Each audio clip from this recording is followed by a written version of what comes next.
Salut à tous, j'espère que vous allez bien. On se retrouve avec une nouvelle vidéo dédiée à l'analyse du poisson pané.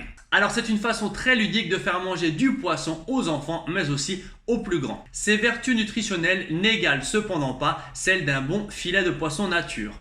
Et lorsque vous optez pour une version panée de supermarché, vous pouvez vous retrouver avec de belles surprises. Alors voici tout ce que vous devez regarder et comprendre pour bien choisir votre poisson pané. Quelle est la recette traditionnelle?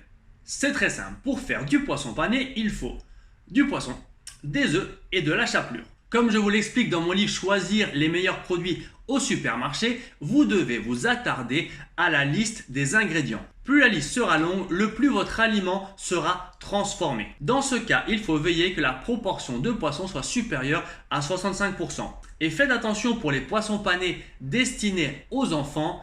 Très souvent, ils en contiennent moins de 40%. Optez pour les poissons panés avec la mention 100% filet plutôt que ceux à base de filets reconstitués dont la composition est plus qu'incertaine. On va préférer les poissons panés avec la mention MSC. Cela garantit une pêche durable, plus respectueuse de l'environnement et une meilleure traçabilité du produit. Concernant les 3 S, sucre, sel et saturé, donc de graisse saturée, la plupart des panures se font à base d'huile de tournesol. Elle est plus stable à la friture, mais elle contient également plus d'oméga 6. Alors afin d'éviter un poisson pané qui a nagé dans l'huile avant d'atterrir dans votre assiette, optez pour un poisson pané qui contient moins de 10 g de lipides au 100 g, soit l'équivalent d'une cuillère à soupe d'huile. Concernant la panure, le plus sa proportion sera élevée, le plus elle fera monter le taux de glucides dans le produit final. On vous recommande donc d'opter pour des produits dont la proportion de panure ne dépasse pas les 40%. Enfin, concernant le sel, on se demande parfois si le poisson n'a pas bu la tasse puisque les poissons panés sont très souvent trop salés.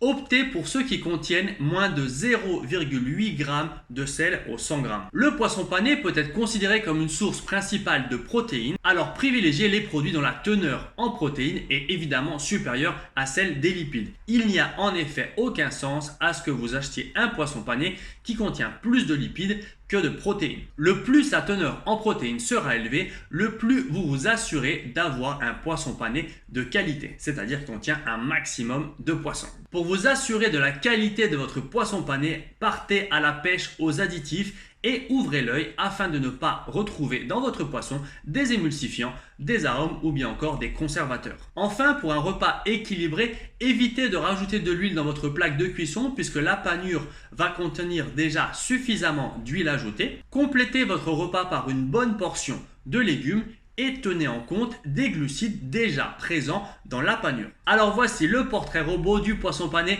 idéal. Il doit être 100% filet. Avoir au minimum 65% de poisson, avoir un taux de graisse inférieur à 10 g au 100 g, ne pas contenir d'additifs si ce n'est de l'amidon et contenir moins de 0,8 g de sel au 100 g. J'espère que cette vidéo vous aura plu. Pensez à liker, à vous abonner et à la partager. Je vous dis à très bientôt avec l'analyse d'un nouveau produit de votre supermarché.